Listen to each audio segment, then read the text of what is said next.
Pronto, Conseguimos. apareceu. A gente vê você. Agora apareceu. Agora nós vimos você. Apareceu. Tá dando pra ouvir a voz, não tá saindo segunda voz também não, né? Não, melhorou agora. Melhorou. Irmão, me desculpa, tá? Por esse imprevisto, por esse atraso. Mas nós estamos com 12 minutos já. Vamos lá. Você quer continuar contando sobre a sua história? Sim, se você Por quiser favor. continuar de novo, eu solicito. O que que você acha melhor? Bom, eu acho que assim, já dá pra gente continuar do jeito que tá. Bom, fazendo a apresentação de novo, Rafael Ribeiro Zucco, ativista político. Ele foi candidato a deputado estadual pelo Partido Novo em 2018, foi candidato a vereador pelo PSD em 2020. Ele é empresário, tem 39 anos, tem um bebê de 5 meses, Rafael? É Não, isso? 2 anos e 8 Meses, meses. 2 anos? 2 anos.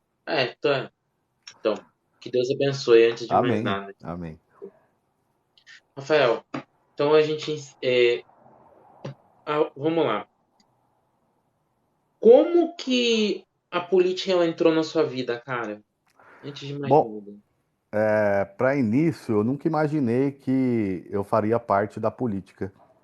Eu comecei a fazer política sendo contra ela. Alguns anos atrás, eu comecei a perceber que a gente pagava muito imposto e não tinha retorno nos serviços. E eu ficava revoltado com a classe política, ficava revoltado com a população e eu criei uma página e comecei a falar sobre política, simplesmente. Na maior parte do tempo era falando mal de políticos. E começou a ter um engajamento. O pessoal começou a me seguir, começou a gostar do que eu estava falando, e eu percebi que tinha um vácuo, na verdade, dentro da política de pessoas que não têm cargo público, pessoas que não têm padrinhos, pessoas que nunca participaram da política. É uma dificuldade gigantesca de adentrar nesse mundo. E eu fui percebendo essa, diremos, oportunidade, esse vácuo e fui preenchendo. Sim, De início, nunca imaginei disputar cargo público. No início de tudo, eu só queria ser militante, falar mal de político, falar o que eu achava errado. Com o tempo, isso veio de forma natural. Conforme o pessoal foi gostando do que eu fui falando, eu também comecei a gostar de ser parte de uma voz, de representar algumas pessoas, até que veio a oportunidade de ser candidato pelo Partido Novo. Eu me filiei logo no início, em 2016, acreditei muito nesse projeto. Comecei a trabalhar junto com a minha esposa, nós dois aqui em Guarulhos. Iniciamos um núcleo, fazendo reuniões, entregando panfleto, começando a conversar com as pessoas. Nunca havia feito política e a gente encontrou essa dificuldade, acreditando no projeto e trabalhando por ele. E fui candidato a primeira vez. Infelizmente, não era aquilo que eu imaginava. Acho que a maioria das pessoas que entram na política passam por isso, algumas desilusões. Comigo não foi diferente. Porém, uma vez picado por esse negócio da política, de participar, de querer mudar, hoje eu me enxergo como sim uma figura pública, tanto que eu sou pré-candidato, né?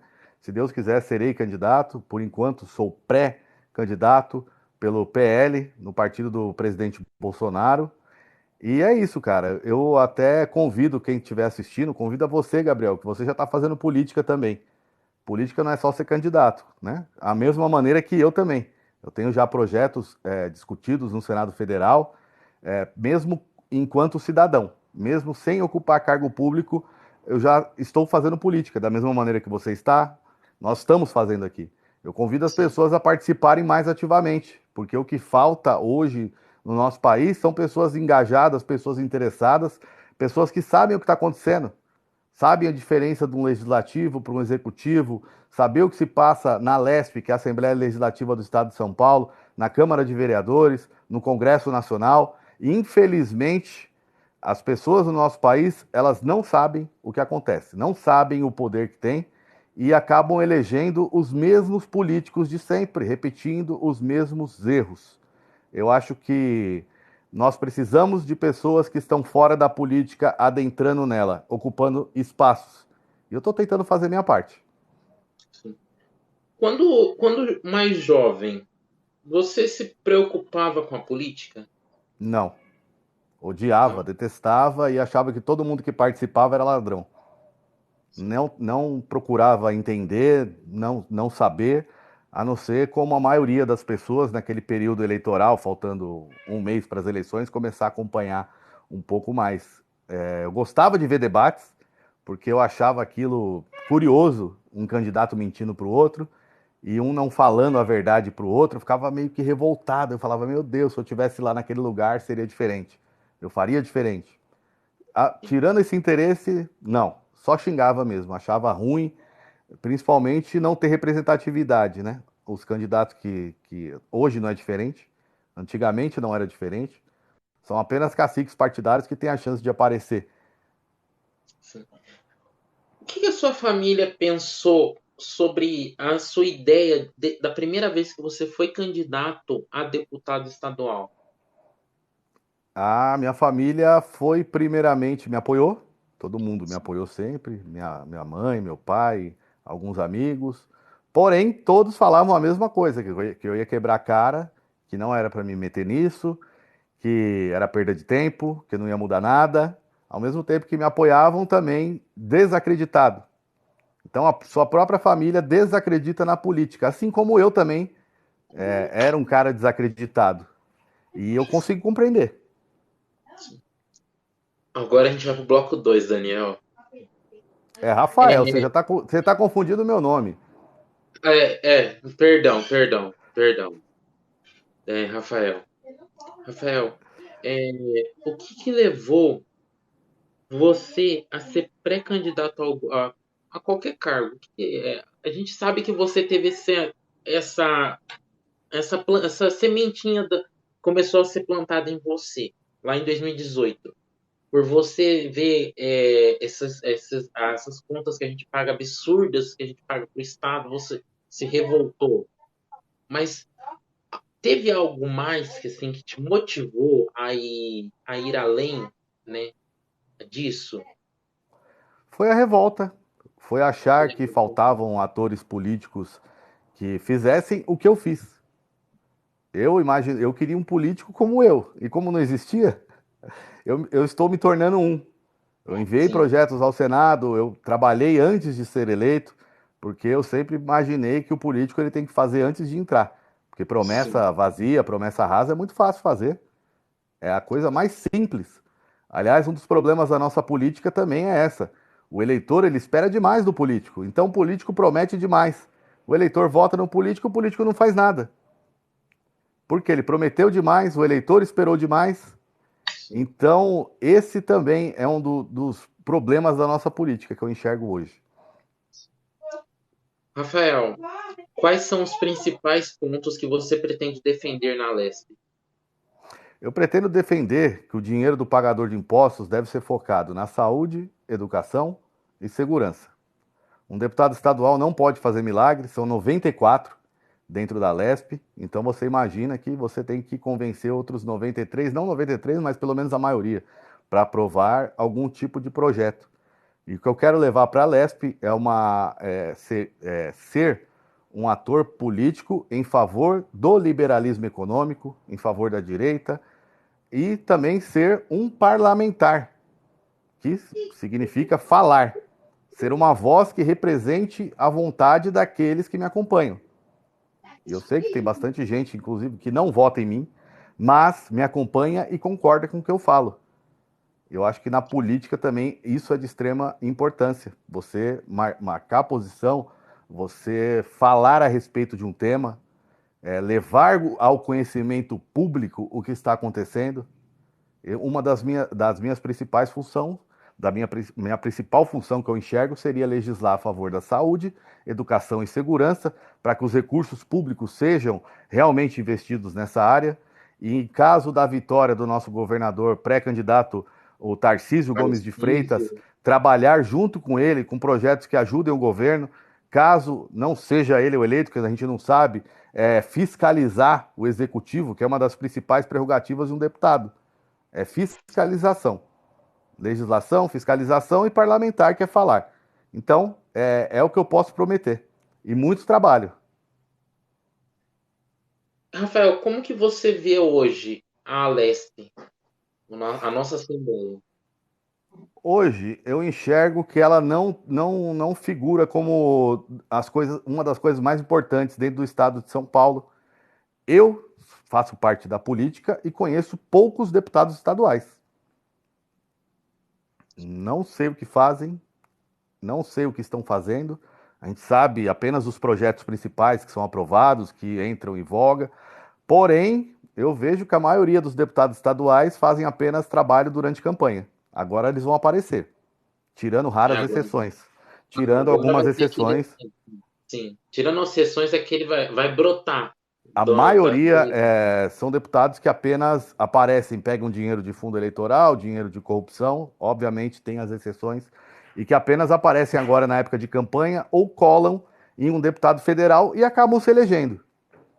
Pois também tem esse problema, as pessoas não se importam tanto com a LESP quanto ao Congresso. Aliás, a maioria da população pensa apenas no executivo, que é o presidente. A grande maioria. Tanto que o voto do legislativo comparado ao executivo é bem menor. Porque são poucas pessoas que conhecem, inclusive, a diferença dos cargos. Eu, como cidadão comum, era um que não sabia a diferença de um deputado estadual para federal até 10 anos atrás. Eu tenho 40 anos. Até próximo dos meus 30 anos, eu nunca me interessei de saber. Para mim era tudo deputado, tudo político.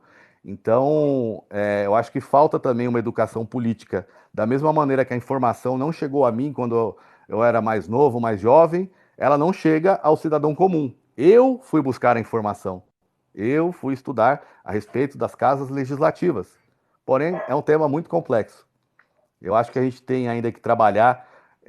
Uma das minhas funções, caso eleito, seja também gerar mais transparência e informar melhor o meu trabalho e o que ocorre dentro da Casa Legislativa do Estado de São Paulo. É, agora é uma pergunta assim meio que muito importante também, não deixa de ser importante. O que deve ser feito para combater a criminalidade em São Paulo, no estado de São Paulo, ô Rafael? Conforme eu te disse, eu não sou um político de soluções mágicas. Eu não sou especialista em segurança. Eu estudaria a respeito do tema, votaria a favor de projetos que eu estudasse a respeito do tema. O que eu enxergo hoje, que seria uma maneira simplista de olhar em uma solução que seria simplista, seria aumentar a pena e fazê-la cumprir. Que eu acho que um dos principais problemas da justiça brasileira é isso. Hoje, só você vê os casos de homicídio, que é algo mais grave do que alguém retirar sua vida, não existe. Porém, apenas 10% dos homicídios são solucionados. Então, a cada 100 pessoas que são assassinadas por morte violenta, 90 nós não prendemos o assassino. O que está faltando? Estão faltando leis mais rígidas e fazer-se cumprir a lei. Porque lei nós temos. O que nós não temos são bandidos presos. Por quê? Porque nós temos eu sempre costumo falar, nós temos uma lei perfeita, mas nós temos políticos e nós temos o STF Um que não Supremo colabora. Tribunal, não só o Supremo, né? Nós temos o Ministério Público, O que Ministério também, Público inteiro salvo não dá exceções, que nós não resposta. podemos generalizar nunca, o Ministério Sim, Público atua politicamente juntamente com o STF. Sempre foi, aliás, eu acho que sempre foi assim, não é de agora. sim. Ô, Rafael, a gente está observando, né, que o policiamento no estado de São Paulo, os policiais estão abandonando, né? Já são quase mais. O último número que eu vi foi 15 mil que já assim, abandonaram. Porque acreditaram no projeto do Dória que ele iria aumentar o salário dos policiais. Então, em conjunto com o governador, assim, se for o Tarcísio, amém, que seja o Tarcísio eleito. Mas se não for, você vai cobrar do governador que entrar esse aumento salarial da classe policial?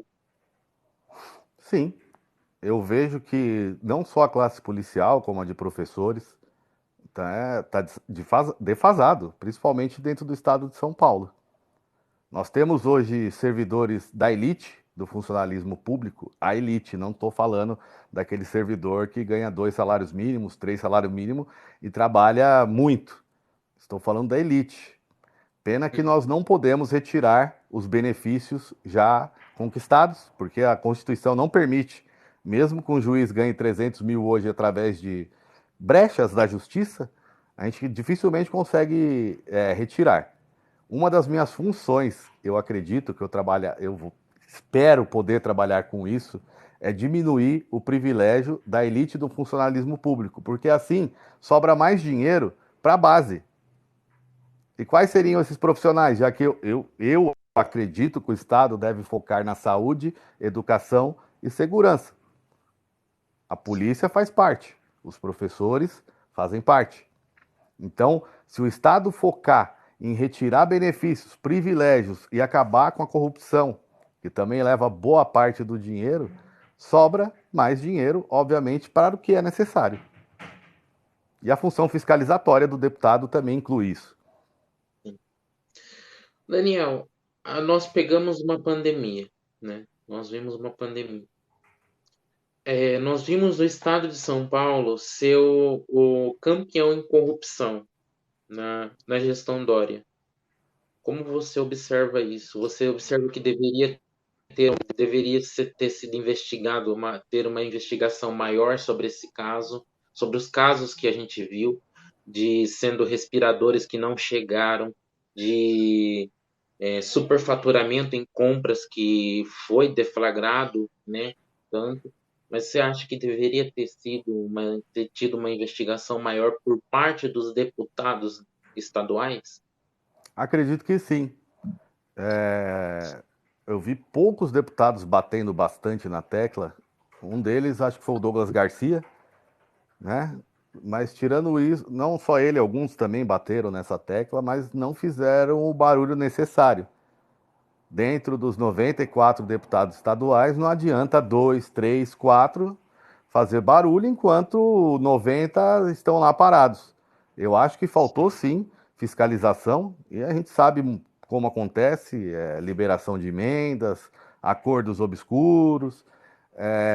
Eu acredito que nós precisamos sim de deputados fiscalizando e faltou sim nesse mandato, porque obviamente nós tivemos respiradores comprados, não só dentro do estado de São Paulo, assim como nas câmaras de vereadores, tivemos vários prefeitos construindo tendas, comprando coisas até desnecessárias dentro da pandemia, sem licitação. E a maioria dos vereadores calados, os deputados, não só da Lesp, dentro do Brasil inteiro, nós tivemos vários casos de corrupção, respiradores que foram comprados a preço de ouro e que nunca chegaram nos estados. Acho que na Bahia aconteceu isso, em Manaus, aqui em São Paulo, não casos apenas de governo, nós temos casos de prefeitura também. Infelizmente, nossos legisladores, que também são fiscalizadores, hoje a maioria, volto a repetir, não são todos, né? Temos as exceções, mas o que eu enxergo é que parece que a maioria não se importa. Vai se importar agora, na época da eleição, colocar uma carinha bonita, dizer que está apoiando alguém e fazendo promessa de coisa que não cumpriu há 4 anos atrás. E, infelizmente, não sei o que acontece e a população acaba voltando nos mesmos. Eles querem mudança, mas acabam sempre escolhendo os mesmos e depois passa 4 anos, reclama de novo. Eu vou até entrar um pouco nesse ponto, porque aqui na minha cidade mesmo, se você conhecer, é a mesma coisa. Reclama, reclama, reclama. Esse ano, 2020, que nós conseguimos mudar, né? Conseguimos trocar vereadores, trocar prefeito, mas foi difícil, cara. Não foi fácil, não. Foi um trabalho árduo. Aqui em Guarulhos é uma cidade muito grande, é uma das maiores do estado, uma das maiores do Brasil, inclusive, tanto do produto interno bruto quanto de população. E aqui a renovação foi baixíssima. Nós tivemos alguma renovação, porém, a maioria dos eleitos é parente direto ou indicado de outro vereador. Então nós tivemos esposa de vereadores, genro de vereador, genro de secretário, é, É tudo dinheiro meio de que puxado, corrupção, né? dinheiro de corrupção comprando votos, comprando cargos dentro de prefeitura. Então é muito difícil você conseguir furar essa bolha. Porque enquanto pessoas que estão fora da política, não só meu caso, eu conheci diversos candidatos, candidatos bons que fariam um excelente trabalho, porém na campanha eles não têm dinheiro para fazer campanha, não tem pessoas para ajudar na campanha, porque o cara tá lá comissionado com 30 pessoas pedindo voto para ele. Tem dinheiro de corrupção entrando para esse cara pedir voto. Esse cara também está entregando cesta básica, comprando voto, dinheiro na mão. E a pessoa que está fora, dificilmente ela vai conseguir furar essa bolha. É muito difícil a renovação da política. Sim, Infelizmente. é, é uma pena. O que que você pensa do STF agora, o Rafael? Bom, eu acho que se eu falar tudo que eu penso do STF, eu vou acabar que nem o Daniel Silveira. Sim.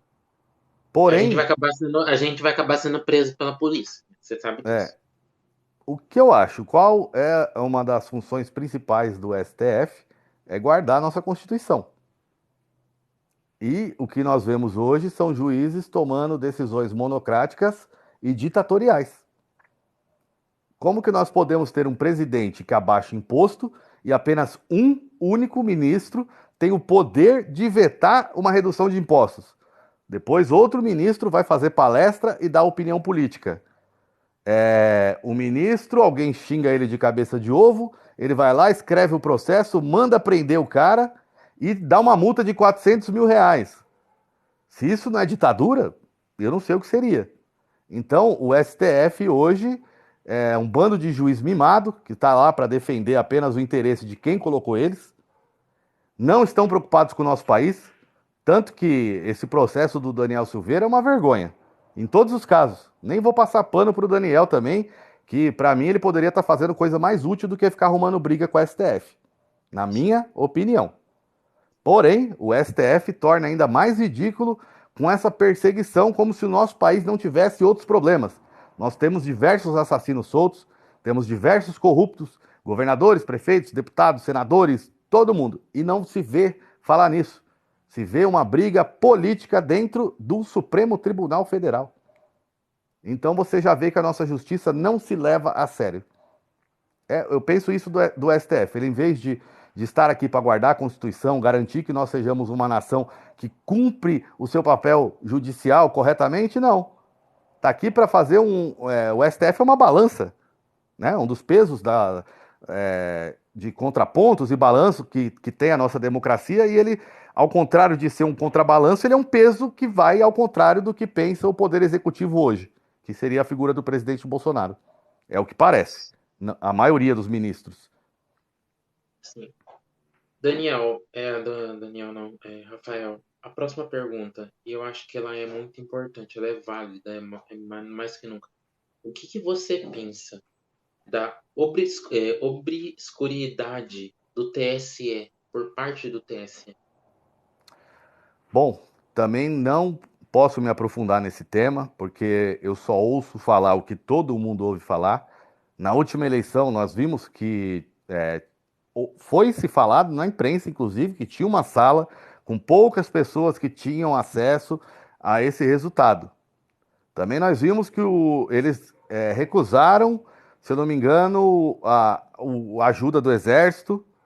O partido ao qual estou filiado hoje, vou concorrer, o PL, também entrou com uma ação para acompanhar as eleições e parece também que está havendo uma briga ali que eles não querem. Eu acho estranho, porque uma democracia, a base da democracia é a desconfiança. Sim, É democrático desconfiar.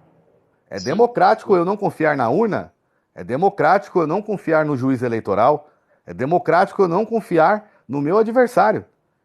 E sim. quando me impedem de desconfiar da democracia, isso já se tornou uma ditadura. Assim, a gente viu em muitas situações, né, por partes, apresentaram provas, tudo sobre a urna, que há possibilidade de fraude real na urna, né? pesquisadores, cientistas, professores, doutores, né, nos mostraram essa situação. Só não viu quem não quer mesmo ver e tampou o sol com a peneira. Tanto que nós tivemos a chance do voto impresso auditável, que outrora um ministro disse que seria um retrocesso, mas elogiou em Portugal o sistema eleitoral, e lá o sistema eleitoral é por meio de voto impresso auditável. Então, Sim. por aí Como nós vamos. a maioria dos países tem a possibilidade de auditar os votos e no Brasil nós não temos. Nós não Só temos a possibilidade. isso já é também muito curioso, Sim. para não dizer É o, outras palavras. e assim, a gente pode utilizar uma fala do Brizola, que o Brizola, quando ele foi, faz muito tempo, mas ele numa rádio, entrevistaram ele, ele questionou a urna, né? Eu até utilizei esse vídeo dele, postei nas minhas redes sociais, falando sobre isso, antes de ser votada essa PEC. E aí muita gente me criticou e falou, né, que isso não tinha nada a ver. Eu falei assim, como que não tem nada a ver? Ele criticou o sistema eleitoral, né? Por mais que ele já esteja morto, mas ele criticou o sistema, ele criticou a urna. Sim. Por aí nós vemos. Eu não confio cegamente. Eu Sim. acredito que a própria democracia deveria sim ter um meio de ser auditada. Não, senão isso não é democracia, isso se torna fé. A partir do momento que eu tenho que acreditar que um aparelhinho dá um resultado e não tem como eu ver, não tem como auditar, não tem como recontar, isso se torna religião. Porque você está acreditando, você está crendo, você está tendo fé em um equipamento. E essa é a minha opinião. Agora a gente vai para uma pergunta assim meio que importante, né? Meio que cabulosa. O que que você achou da soltura do Lula? Eu, primeiro, não esperava ele ser preso Uhum. de início. Porém, ele ser solto não foi surpresa nenhuma. Para mim, a Sim. surpresa foi ele ter sido preso. E permanecido, inclusive, um tempo razoável. Vendo quem soltou ele. É o Quem, Faquinha. quem foi que soltou ele? Foram os próprios indicados por ele, na Suprema Corte. Só deixaram ele preso porque houve uma pressão popular gigantesca. Uma pressão que, inclusive, todos os adversários que hoje estão fazendo chapa com o Lula, todos eles estavam chamando ele de ladrão. O Alckmin, é vice dele hoje, estava chamando ele de ladrão. O Randolph, que hoje está abraçado com o Lula, estava chamando ele de ladrão. O Renan Calheiros estava falando mal da Dilma. Toda essa galera que chamava o Lula de ladrão hoje está abraçando ele. E eu não consigo enxergar como a população não tem memória para lembrar e ainda cogita a possibilidade de votar num condenado, um ex-presidiário, um ladrão, cujo os seus companheiros delataram. E praticou todo tipo de crime. Chefiou uma quadrilha que saqueou os cofres do nosso país. Eu não consigo imaginar como alguém tem coragem de votar em um bandido desse, nem acredito como ele está solto. Se nós tivéssemos, sim, num país sério, desenvolvido, com um judiciário forte e atuante, eu acredito que um criminoso desse porte estaria na cadeia. Rafael, você é a favor ou contra o fundo eleitoral? Eu sou contra, enviei um projeto no Senado contra esse fundo, porém, hoje eu enxergo que, sim, um fundo que tivesse um teto, porque campanha política é cara. Campanha política é muito cara. Um deputado gasta 3 milhões, contando com fundo público, com dinheiro de corrupção, com compra de votos, ele gasta 3, 4 milhões. Declarado, muitos declararam 1 milhão e 200, 1 milhão e 300 de gasto. A minha campanha custou 12 mil reais. Em 2018 eu tive 10 mil votos. Foi duro. Me arrependo, inclusive, de ter feito essa campanha com as minhas custas, com dinheiro que hoje me faz falta. Então, acredito sim que nós deveríamos ter um fundo eleitoral de ajuda, de custo, um teto de 30 mil, não de 1 milhão e 200, que vai para cacique. Nós deveríamos ter sim um fundo garantindo que o cidadão comum pudesse participar e tivesse minimamente a condição de pedir votos. E tivesse um teto, colocasse 30 mil reais, 40 mil reais, porque uma campanha custar um milhão declarado, que é 1 milhão e 200, 1 milhão e 300 o teto, e a maioria passa, a gente sabe disso, via Caixa 2, via corrupção, mesmo sendo 1 milhão, eu acho muito dinheiro. Eu consegui alcançar 10 mil votos com 12 mil reais, através de trabalho, através de rede social, através de fazer live, como eu estou fazendo com você, de convencer pessoas. Só que os nossos políticos, eles não querem isso, esse trabalho todo. Eles querem dinheiro de corrupção, querem dinheiro de fundo eleitoral e não querem encarar o eleitor nem debater. Eles querem colocar o cara deles lá bonitona e gastar 1 milhão de reais e vir 30, 40, 50 mil votos para o cara ser eleito. Então, eu sou contra o fundo eleitoral de 5 bilhões e sou a favor de um fundo com teto igual para todos os candidatos, que seja 20 mil reais, pelo menos para o cara ter condição de fazer um santinho e fazer uma bandeira e pedir voto. Eu acho que nós teríamos realmente uma democracia. Não dessa maneira que nós temos hoje. Da maneira que nós temos hoje são os caciques recebendo dinheiro público, dinheiro de corrupção que são eles que recebem, e eles vão gastar 2, 3 milhões de campanha e vai entrar uns 10% de fora, que também não consegue mudar o sistema porque é os caciques que mudam. Vai demorar muitos anos, cara, para a gente ter um país que tenha Que a leis que gente favoreçam mude. a democracia. Eu enxergo que eu vou morrer provavelmente, você também vai estar, espero que melhor, porém, eu não enxergo mais, eu com 40 anos, não enxergo que a gente vai conseguir resolver em 20. É, nós já estamos indo para as partes finais, Rafael. Faltam três perguntas só.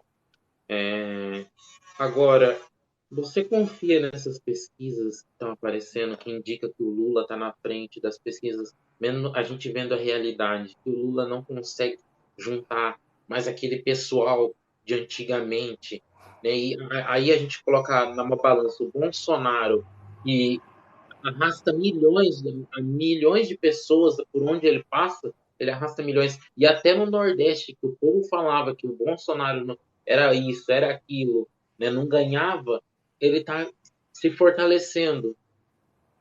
Eu não acredito, não. Basta ver as últimas pesquisas de 2018, que apontavam que o Bolsonaro perdia para todo mundo no segundo turno, inclusive para o Ciro Gomes. O Haddad ganhava no primeiro turno, e não foi isso que a gente viu nas urnas. Acredito sim que o Lula tem uma base forte, que é o PT, que dá algo em torno de 30%, mas nunca, como hoje foi divulgado, que o Lula está com 44, com chance de vencer no primeiro turno, e o Bolsonaro com 30. Sim. Não acredito nisso. Eu vejo hoje, na minha opinião, inclusive de conversando com as pessoas, que o Bolsonaro deve estar algo em torno de 60% e o Lula com algo de 30%. Mais ou menos nessa faixa. O Lula próximo de 30% e o Bolsonaro de 60% a 50%. Pelo menos, assim, a diferença gritante. Não acredito nem um pouco nessas pesquisas. Nunca deram certo e não vão dar, sem contar que elas refletem o interesse de quem está pagando por elas. Sim. Rafael, você apoia as privatizações, eu imagino, até de todas as estatais. E por que que você apoia? Eu apoio a privatização total porque eu enxergo que nossos políticos não têm capacidade técnica para gerir uma estatal. Não vejo o político tendo que administrar a empresa. Você, por exemplo, eu sou um bom político, eu perco uma eleição e entra um ladrão. Ele vai lá e rouba 4 anos, 8 anos. Aí entra um bom político que vai ter que acertar a cagada, o roubo que esse cara fez. Por que não deixar para a iniciativa privada? O governo já vai arrecadar através de impostos. Deixe que a iniciativa privada cuide das empresas e o governo arrecade através dos impostos, que já são muito altos. Assim, uma empresa estatal, quando ela tem lucro, para quem vai o lucro da Petrobras agora? Está indo para os acionistas, está indo para a galera do conselho, né? E quando teve prejuízo, para quem que foi o prejuízo? Foi para todo brasileiro. O brasileiro não é dono de Petrobras, o brasileiro não é dono de posto de gasolina. E o governo, na minha opinião, tem que focar em saúde, educação e segurança, que é o básico. Quanto menos o governo meter a mão em algo, eu vejo que ele menos atrapalha. Então, quanto menos estatal na mão de político, melhor. A chance de ser roubado é menor. Última pergunta, Daniel. Rafael, me perdoa, me perdoa. Rafael, caso o STF venha a derrubar a graça que foi concedida ao Daniel Silveira, você acredita que vai acontecer alguma coisa, os militares vão intervir, né?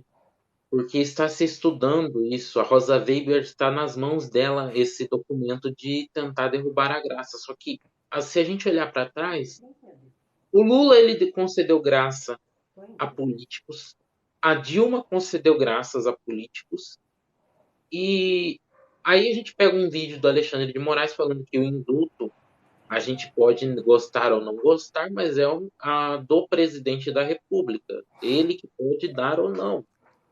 Então, quando a gente vê isso, e agora reflete no tempo em que nós estamos vivendo, nessa era que nós estamos vivendo, se algo vir a acontecer que esse indulto seja derrubado, o que você acha que vai acontecer? Eu não acho que ele vai ser derrubado, pouco provável. E caso seja derrubado, porque nós, vindo do STF, a gente não tem certeza de nada. Na minha opinião, vai ser mantido. Na minha opinião. Em caso de derrubada, também eu vejo apenas um lado puxando mais a corda para o outro. Não acho que o exército vai intervir. O exército já viu o país ser saqueado. O exército já viu o país ser roubado. Nós viu o país ser comandado por criminosos e não fizeram nada. A grande verdade é que tem muito general do exército aí com uma pensão gorda, né? Desde a época da República, eu não enxergo que o exército faria nada, não. Não, eu confio nas Forças Armadas, mas eu também enxergo que dentro dela existem muitos generais acomodados e com gordas pensões para ficar de boca calada. Rafael, suas considerações finais. Bom, só queria Agora é com agradecer você. a você, Gabriel, agradecer a quem estiver assistindo, a todos que ouvirem e pedir para que mais pessoas façam parte da política, assim como eu estou fazendo, assim como você está fazendo, de alguma maneira. Nem que seja dando sua opinião na internet, ajudando um candidato, ela não quer ser candidata, mas ajude a pessoa ao qual ela acredita. Porque para as pessoas que estão de fora da política, entrar nela é muito difícil. Minha consideração final é apenas essa: participem da política. Eu agradeço a todos que entraram, participaram. Nós tivemos 251 visualizações, Daniel. Isso é muito bom. Pessoas conseguiram ver, participar. E, Daniel, assim que sair sua candidatura por aceito pelo TSE, eu te convido, irmão, novamente a vir participar. Você é bem-vindo, né? E te convido mais. Segunda-feira, às 10 horas da noite, vai ter um encontro. Eu vou ter um novo encontro com o Coronel Fábio, aqui também pelo TikTok. Então eu já convido de antemão você a participar também. Se quiser entrar ao vivo, você tem todo esse direito. Você pode me mandar a solicitação que você vai participar, né? E assim, eu espero, Rafael, que nessas eleições nós possamos ter esperança de que algo vai mudar, de que algo vai acontecer. E que esses candidatos que estão com o Bolsonaro, né, que vão sair apoiando o Bolsonaro, não fique só em palavras, como a gente viu depois que passou 2018. Né? Sinceramente, essas são minhas considerações também. Beleza? Muito obrigado, viu? Rafael, Foi muito um prazer obrigado. aqui conversar esse bate-papo. Para aquecer para as eleições também. Ó, se você quiser, eu te mando o vídeo. Eu baixo ele e te mando. Você tem um e-mail para me passar? Você me manda pelo WhatsApp. Eu mando para Beleza, eu te você. mando sim. Obrigado, Tá bom? Rafael. Um Deus abraço. abençoe sua família. Amém. A nós todos. Tchau, tchau. Amém. Tchau, tchau.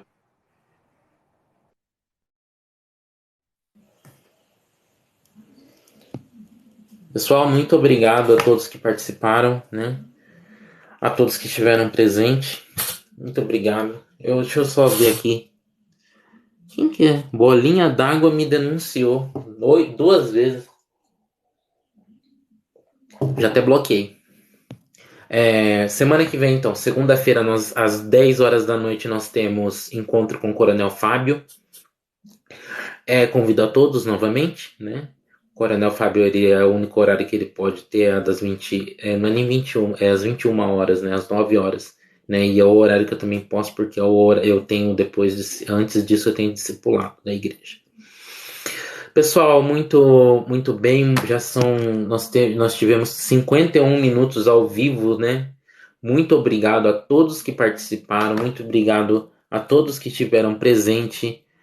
Maria de Socorro, tô te seguindo já também. Aqui, vamos ver quem mais. Marie Bianca, né? Muito obrigado. Tô te seguindo também.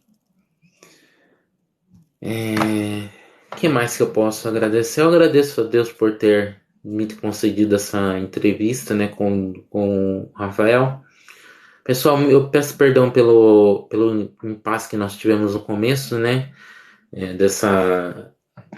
da gente não conseguir, desse problema de não aparecer o Rafael, mas infelizmente nós conseguimos mostrar ele, tudo. E hoje nós temos às 4 horas, vai ter enquete entre senadoras, né, por São Paulo, porque está se cogitando que o Datena vai desistir. Então vai ser Carla Zambelli versus Janaína Pascoal. Então eu espero por vocês. Forte abraço, muito obrigado, Deus abençoe a todos e amanhã nós temos live novamente. Amanhã às 4 horas.